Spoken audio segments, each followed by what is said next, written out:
എങ്ങനെയാണ് പറയേണ്ടതെന്ന് അറിയില്ല. പറഞ്ഞാൽ സ്ത്രീ വിരുദ്ധ ചാപ്പ് കിട്ടുമോ എന്നും അറിയില്ല. കിട്ടിയാലും തരക്കേടില്ല. അമ്മയും ഒരു സ്ത്രീയാണ്. ആ കണ്ണുനീര് കേരളത്തിന്റെ വേദനയാകുന്നൊരു വല്ലാത്ത ദിവസം. അത് പറയാൻ കഴിവില്ലെങ്കിൽ പിന്നെ ഈ കോട്ട് എടുത്തിട്ട് ഇവിടെ വന്നിരുന്നിട്ട് കാര്യമുണ്ടോ? വീടിന്റെ ഉമ്മറ തകാലത്തിൽ അവസാന യാത്രയ്ക്ക് ഒരുങ്ങിക്കിടന്നവന്റെ ജന്മദിനം ഇന്നലെയായിരുന്നു. പ്രായം കേവലം 42 ഉള്ളൂ. ആ താടി കൂട്ടിക്കെട്ടി ചേതനയില്ലാത്ത മുഖത്തേക്ക് നോക്കി, മുത്തേ നിന്റെ മുഖമൊക്കെ മാറിപ്പോയല്ലോടാ മോനെ എന്ന് വേദനിക്കുന്ന ഒരു പെറ്റവയറിന്റെ വേദന കണ്ടു നിൽക്കാവുന്നതാണോ? ലോകത്തിലെ ഏറ്റവും വലിയ വേദനയുടെ പേര് അമ്മയുടെ പുത്രദുഃഖമെന്നാണ്.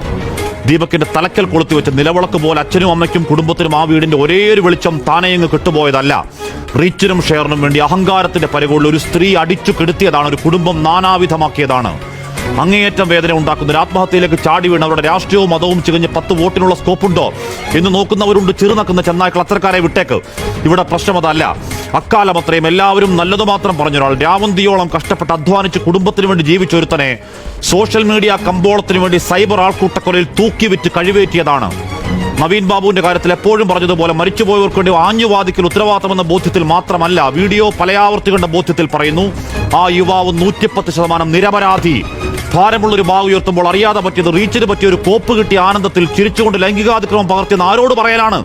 ആദ്യമിട്ടൊരു വീഡിയോ എറിച്ചില്ല, പിന്നെ ആ സ്ലോ മോഷൻ പല ആംഗിളിൽ എഡിറ്റ് ചെയ്ത് സാരോപദേശം തള്ളിക്കയറ്റിയ വീഡിയോ ഇന്നലെ അപ്പോൾ 27 ലക്ഷം പേര് കണ്ടെങ്കിൽ ഒരുത്തനെ പച്ചയ്ക്ക് വെട്ടിക്കീറി ഇറച്ചി കഷ്ണം വിൽപ്പനയ്ക്ക് വെച്ചതിന്റെ കൂലിയാണ്. കഷായം ഗ്രീഷ്മയ്ക്കും കൂടത്തായി ജോലിക്കും വേണ്ടി വാദിച്ചവർ ഇവിടെയും ഒരു ഹാഷ്ടാഗ് അവൾക്കൊപ്പം ഉണ്ടാക്കി ഇറങ്ങുന്നുണ്ട്. സ്ത്രീപക്ഷ കാപട്യങ്ങളെ നാണമുണ്ടോ?